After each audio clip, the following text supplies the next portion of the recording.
Assalamualaikum warahmatullahi wabarakatuh. Selamat pagi dan salam sejahtera buat kita sekalian. Yang terhormat Bapak Kapolres Bantul, yang saya hormati Bapak Kasat Reskrim Polres Bantul, rekan-rekan penyidik dan anggota Polres Bantul yang kami hormati, serta Bapak Ibu sekalian media Kabupaten Bantul yang berbahagia.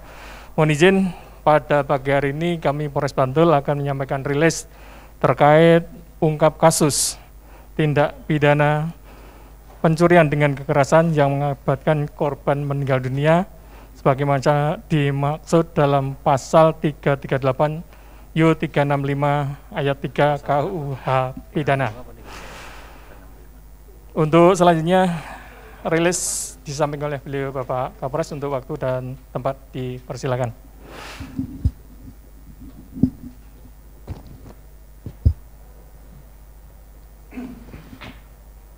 Assalamualaikum warahmatullahi wabarakatuh. Selamat pagi, salam sehat dan salam sejahtera untuk kita sekalian. Yang saya hormati rekan-rekan media yang mungkin selama beberapa hari ini penasaran. Kemarin juga ada yang sempat menghubungi saya, tapi saya sampaikan sabar. Alhamdulillah pada hari ini kita akan merilis pengungkapan kasus pencurian dengan kekerasan yang menyebabkan korban meninggal dunia. Yang rekan-rekan juga sudah ketahui yang terjadi pada hari Minggu, kemudian ditemukan mayatnya pada hari Senin 26 Oktober 2021 pukul 11.00 WIB. Baik rekan-rekan, dapat kami sampaikan rilisnya sebagai berikut. Untuk kasus ini tentunya berdasarkan laporan polisi nomor LP86 bulan 10 tahun 2021, di mana pada hari Senin tanggal 26 Oktober 2021 sekira pukul 11.00 WIB telah ditemukan sesosok mayat berjenis kelamin perempuan di muara pantai Depok Parantritis, Kaponewon Kretek, Kabupaten Bantul. Pada saat penemuan mayat terlihat memang ada tanda-tanda kekerasan, dilihat dari kondisi muka maupun badan, ada memar. Namun awalnya kami kesulitan karena pada saat penemuan korban tanpa identitas. Kemudian tidak ditemukan juga handphone yang bisa menjadi petunjuk, sehingga betul-betul pada saat ke TKP kita sisir dan lokasinya tidak ditemukan apa-apa, hanya ditemukan korban dengan sendalnya, kalau tidak salah sendal, dan tentunya agak kesulitan. Kemudian kita lakukan olah TKP, termasuk dari Inapis kami ke sana dipimpin KSPKT untuk mengambil sidik jari. Dari sidik jari inilah kita punya alat namanya Mambis yang bisa mengidentifikasi. Setelah diambil sidik jari, kita cek di aplikasi, kemudian tertera bahwa sidik jarinya identik dengan korban atas nama Mularti. Korban atas nama Mularti yang seharian berdomisili di wilayah Kabupaten Kecamatan Kaponewon Panda ya. Untuk korban. Dari setelah kita ketahui identitas korban, segera kami lakukan penyelidikan, tentunya melakukan pemeriksaan terhadap saksi-saksi. Kami bagi timnya, yang pertama khusus untuk melakukan penyelidikan dan pemeriksaan terhadap saksi-saksi, kemudian tim yang kedua untuk melakukan pengecekan CCTV yang kemungkinan korban ini melewati jalan tersebut sehingga bisa teridentifikasi, termasuk tentunya mengecek IT ataupun komunikasi yang digunakan oleh handphone yang bersangkutan ataupun korban.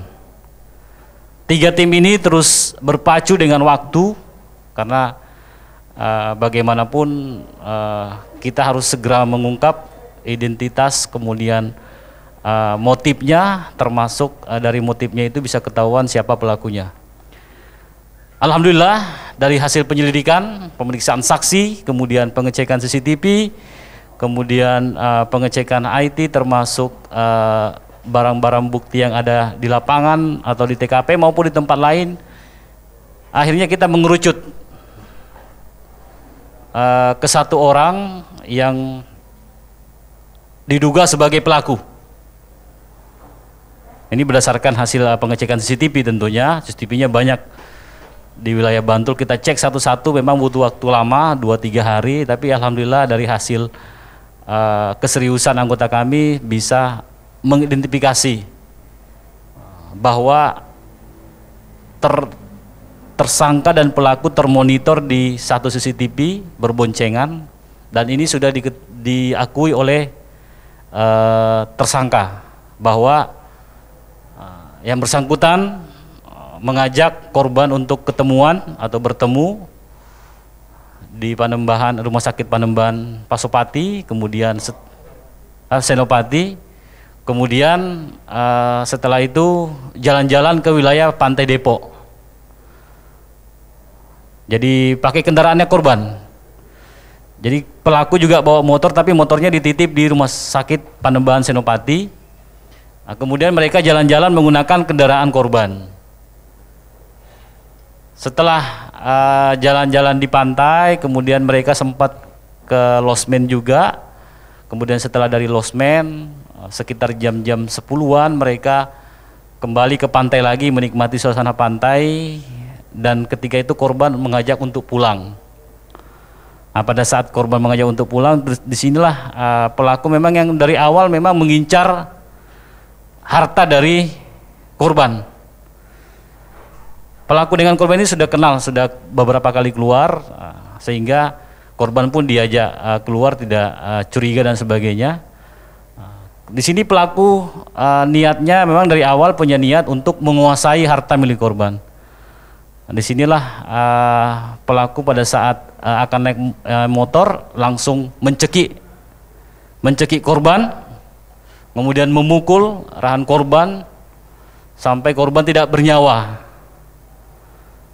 Nah, setelah tidak bernyawa, korban masih sempat menyeret, pelaku masih sempat menyeret korban, menyeret untuk menyembunyikan mayat korban ke muara Pantai Depok, sehingga tertutup oleh daun-daun. Diseret sekitar 3-4 meter. Sebelumnya pelaku sudah mengambil yang pertama uang korban sebesar 200.000, kemudian ada perhiasan berupa kalung, kemudian cincin, nanti bisa dilihat barang buktinya, termasuk motor korban nanti dibawa oleh pelaku. Setelah pelaku menyeret, kemudian menutupi mayat korban, selanjutnya pelaku meninggalkan TKP, kemudian untuk mengelabui ataupun menghilangkan jejak, motor yang milik korban ini dibawa di Pasar Bantul. Di Pasar Bantul, kemudian ditinggalkan, yang bersangkutan kemudian naik ojek online menuju Rumah Sakit Panembahan Senopati. Di rumah sakit, karena motornya tadi disimpan di situ, ini masih hari Minggu, disimpan di situ untuk ngambil motor. Setelah itu yang bersangkutan ke rumah. Setelah ke rumah, yang bersangkutan langsung berangkat ke Surabaya. Berangkat ke Surabaya, mungkin untuk menghilangkan jejak, kemudian bersembunyi. Setelah di Surabaya ini, kami karena melakukan penyelidikan, akhirnya ketemu bahwa yang bersangkutan ada di Surabaya posisinya. Pas yang bersangkutan akan pulang ke Bantul, naik bus, tepatnya di Janti ya. Di Janti, pada saat akan turun dari bus, kita sudah siap di jalan, menunggu memang yang bersangkutan tidak mengetahui. Pada saat turun dari bus, kita langsung amankan. Kita langsung amankan pada hari Rabu malam. Rabu tengah malam kalau tidak salah, tengah malam, dan langsung kami lakukan pemeriksaan.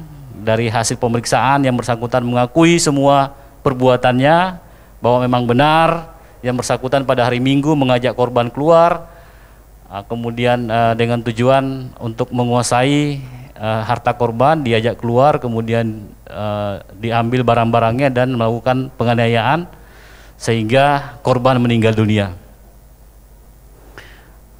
Untuk barang bukti sendiri bisa dilihat di depan saya. Ini adalah kalung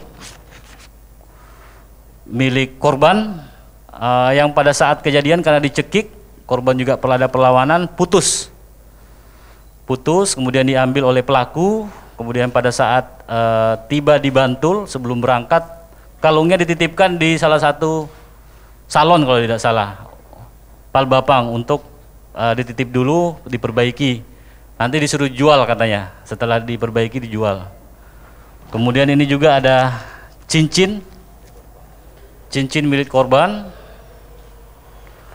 Kemudian ini handphone milik pelaku, sudah kami cek percakapannya dan memang betul apa yang disampaikan oleh korban dan temuan kami di lapangan, di mana apa yang disampaikan pelaku, di mana pelaku janjian melalui handphone untuk ketemu, kemudian mengajak jalan-jalan. Setelah jalan-jalan, niatnya untuk mengambil harta dari korban dengan cara kekerasan. Kemudian ini uang sisa yang diambil 200.000, ini masih tersisa. Kemudian ini sendal milik korban. Kemudian ini baju milik korban juga. Ini termasuk baju milik korban. Kemudian ada juga ini tas milik pelaku, ini tas pinggang milik pelaku. Kemudian juga ada kendaraan. Sementara kami amankan 2 kendaraan. Yang pertama kendaraan milik dari pelaku, kemudian kendaraan yang dimiliki oleh korban sendiri. Untuk persangkaan pasalnya tentunya kami sangkakan pasal 365 KUHP ayat 3 dengan ancaman pidana 15 tahun penjara. Karena memang motifnya ingin menguasai harta dari korban, tapi dengan cara kekerasan kemudian menyebabkan korban meninggal dunia.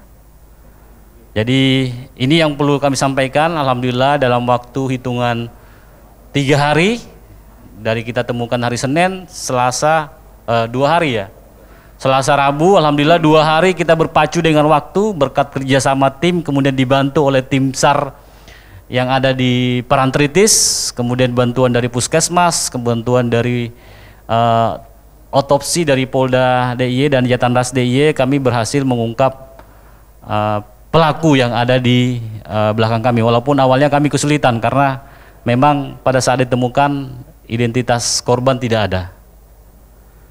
Saya kira ini mungkin ada pertanyaan. Ya, untuk pelaku sendiri inisial YN,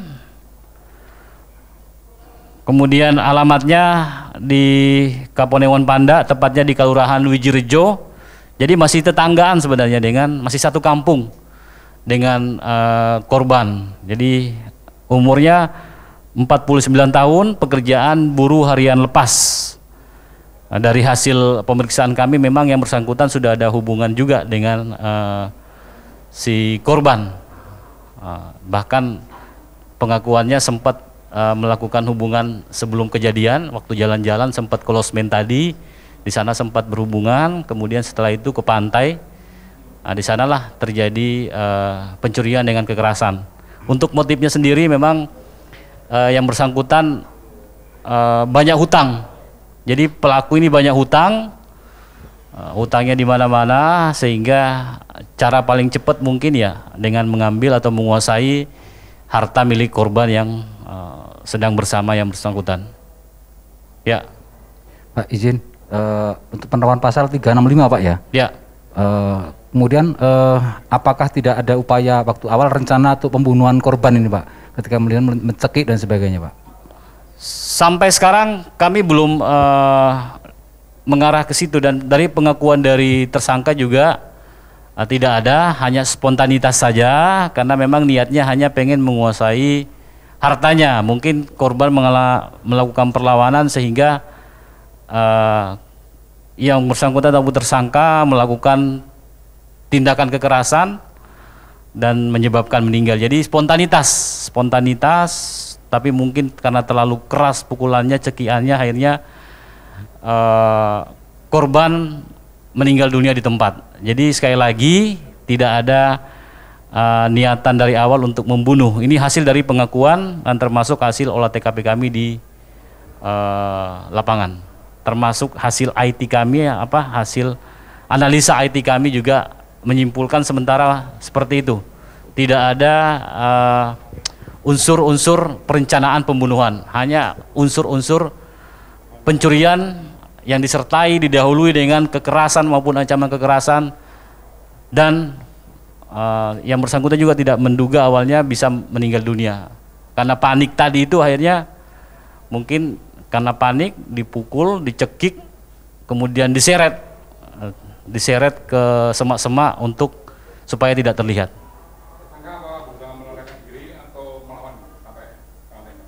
Ya, jadi memang kaget pada saat itu. Pada saat turun dari bis melihat ada anggota banyak, berusaha melarikan diri tentunya karena memang merasa sudah dicari, sudah bersalah kan. Akhirnya anggota kami melakukan tindakan tegas terukur, dan seperti ini kondisinya yang ada bisa disaksikan oleh rekan-rekan media. Ya.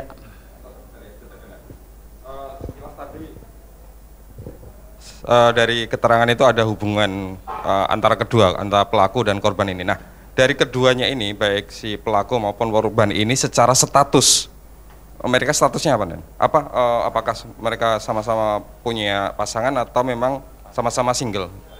Terima kasih. Ya, kalau pelaku ini sudah cerai ya dengan istrinya, tapi kalau yang korban punya suami yang sah dan statusnya masih suami istri.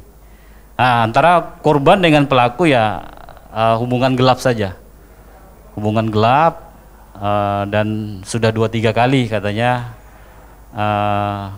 keluar bersama-sama dan melakukan hubungan suami istri, seperti itu. Ya. Ya. Kemudian berencana kembali ke rumahnya. Ya. Nah, ada nggak alasan pelaku untuk kembali dari Surabaya itu ke sini? Karena secara kejadian pelaku sudah diburu oleh kepolisian. Terima kasih. Ya, ya pasti dari hasil pemeriksaan kami, yang pertama setelah kejadian korban panik, pelaku panik. Akhirnya mungkin ke Surabaya, tapi sampai di Surabaya karena uangnya kan menipis nih.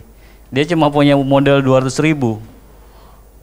Mungkin bisa bertahan 1-2 hari karena uangnya habis, ya sudah, dan mungkin merasa ya sudahlah, mungkin sudah saya mungkin tidak terdeteksi dan sebagainya. Akhirnya yang bersangkutan pulang. Kalau saya simpulkan sih karena uangnya terbatas pelariannya, dan di sana mungkin bingung juga mau kemana. Akhirnya yang bersangkutan memutuskan untuk kembali ke Bantul, ke Panda. Namun pada saat perjalanan kita sudah melakukan pengintaian, menunggu memang dari pelaku ini. Pada saat turun bis langsung kita tangkap. Ya, masih ada? Dan kalau yang korban ini dianiaya, ini tepatnya di mana, Dan? Karena kan lokasinya di Muara ini kan sepi ya. Ini di sekitar pantai Depok, dianiaya di situ kemudian dibawa ke Muara atau bagaimana, Dan? Iya, di sekitar bibir sungai.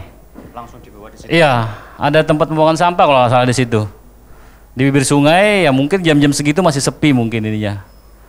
Mungkin mojok di situ. Setelah itu dilihat situasi sepi, akhirnya berusaha mengambil barang milik korban. Mungkin korban melakukan perlawanan sehingga dicekik, kemudian dipukul pakai tangan, rahangnya sampai rahangnya itu dislokasi. Kalau hasil dari visum itu terjadi dislokasi di muka korban ini, bergeser. mungkin dicekiknya terus diputer, dipatahkan lehernya, seperti itu. Memang kalau melihat badan korban, badan pelaku ini memang termasuk kekar.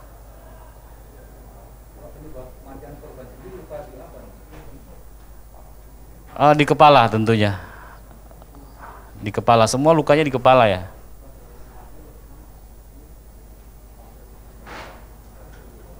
Ada pertanyaan? Ya. Ya sekitar 1 tahunan lah, 1 tahunan. Pelaku punya hubungan gelap dengan korban dan satu kampung ya, satu kampung gitu. Korban sendiri cukup tua sebenarnya umurnya, umur 56 tahun kalau tidak salah. Iya, Ibu Mulyarti ini 56 tahun. Kalau pelaku ini 49 tahun.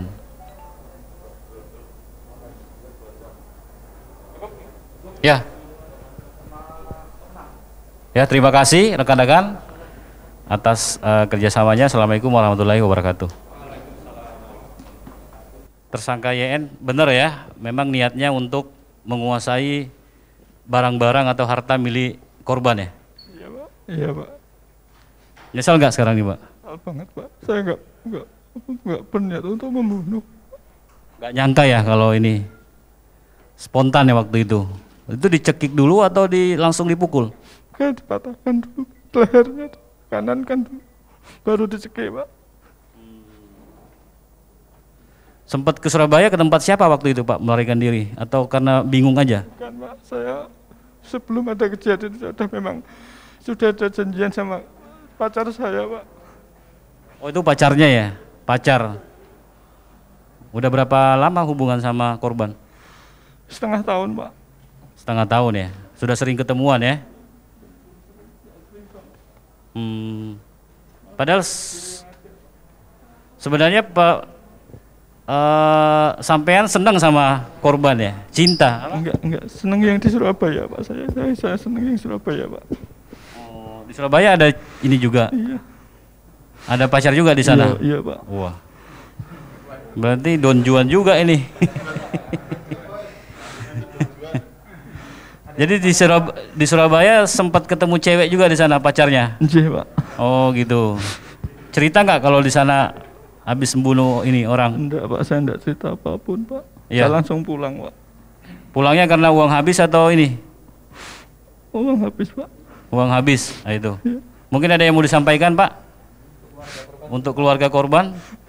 Saya minta maaf untuk Mbak Mulyarti almarhumah. Saya merasa bersalah. Ya, seperti itulah ya. Ya. Jadi jelas tadi memang tidak ada niatan untuk membunuh dari pelaku, tapi karena spontanitas.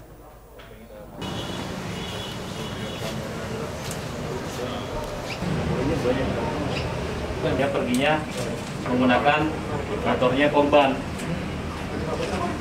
Setelah dicekik, mati, ditinggal, pakai motor ini ditaruh di pasar Bantul ya. Nah, pasar Bantul. Ya, jadi memang di awal kami kesulitan ya, karena pada saat penemuan mayat tersebut tidak ada satu pun identitas dari korban. Namun alhamdulillah dengan hasil inapis kami, membis kami bisa mengidentifikasi melalui sidik jari, sehingga itulah petunjuk kami untuk melakukan penyelidikan. Dan alhamdulillah dari hasil penyelidikan kami, khususnya dari pemeriksaan CCTV, kami sangat terbantu dengan keberadaan CCTV yang ada di jalan-jalan di Bantul ini. Kami bisa mengidentifikasi walaupun banyak sekali videonya, tapi kami anggota kami tekun. Memang kami perintahkan untuk mengecek semua CCTV, hanya mengerucut ada termonitor pelaku dengan korban berboncengan menuju Pantai Depok. Nah, disitulah titik terang kami. Alhamdulillah nomor HP dari pelaku juga kami identifikasi, kami analisis tentunya, dan memang ada percakapan, sehingga kami menyimpulkan inilah pelakunya. setelah kami lakukan pencarian, yang bersangkutan tidak ada di rumah dan diketahui berada di Surabaya. Dari hasil pengecekan alat komunikasi, yang bersangkutan berada di Surabaya dan tadi ke Surabaya, uangnya habis, kembali ke Bantul, pas turun dari bis di Janti, langsung kita amankan. Sempat melakukan perlawanan, melarikan diri, sehingga kita lakukan upaya tindakan tegas dan terukur.